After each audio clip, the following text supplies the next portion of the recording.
I've gotten to the point where I used to just post whatever I wanted to. I would just record anything that came to my mind, and I've been listening to some things lately that have kind of led me to believe that maybe what I ought to do is, when I have a thought, see if it comes back, see if it really is worthy of my effort and time and something that I post. And this morning, two things came back to me. The first thing is that I post things on Facebook for me. I post things on social media on my blog for me. If they help you, great, but really they're more to help me. It's kind of like my diary, I guess. In the old days, people would use a diary, I guess, and I kind of use social media for that.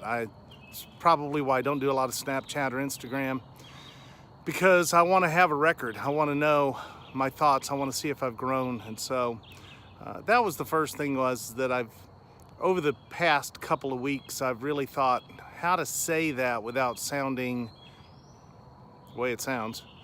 But really, that's why I post things on Facebook. I post them for me. I'm trying to motivate myself and get myself to be better than I know how to be. And I think the best way to do that, for me anyway, is to have a record of what I've been thinking.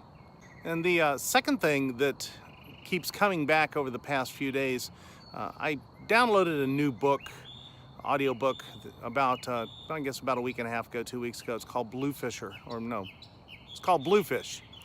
And I've forgotten who the author is, doesn't really matter. It's an interesting read or listen if you want to listen to it. It's about a guy who his living is making people's wildest dreams come true. It really is a fascinating story. But one of the things that he said in there was, he has this thing where he says, what if meteor's coming and we're all going to die in 20 minutes? What do you do?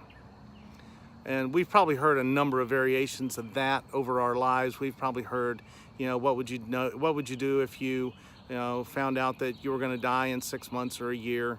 And you may have read a blog post of mine recently that a dear friend of mine's wife has been diagnosed with inoperable brain cancer, which, praying that somehow she gets a miracle, that they get a miracle. But the more I thought about that scenario, the more I thought, it really isn't a very relevant question. We all know what we're going to do if we get the terrible news. We're going to grab onto the people we love and hold on for dear life. We're going to spend every moment we can with the people we care about and doing the things we care about. We're not going to do anything, heroic, unless being heroic is showing people how much you care about them, and I guess it is. I think the real relevant question is, what would happen if you found out today you're going to live another 30 years? Then what do you do?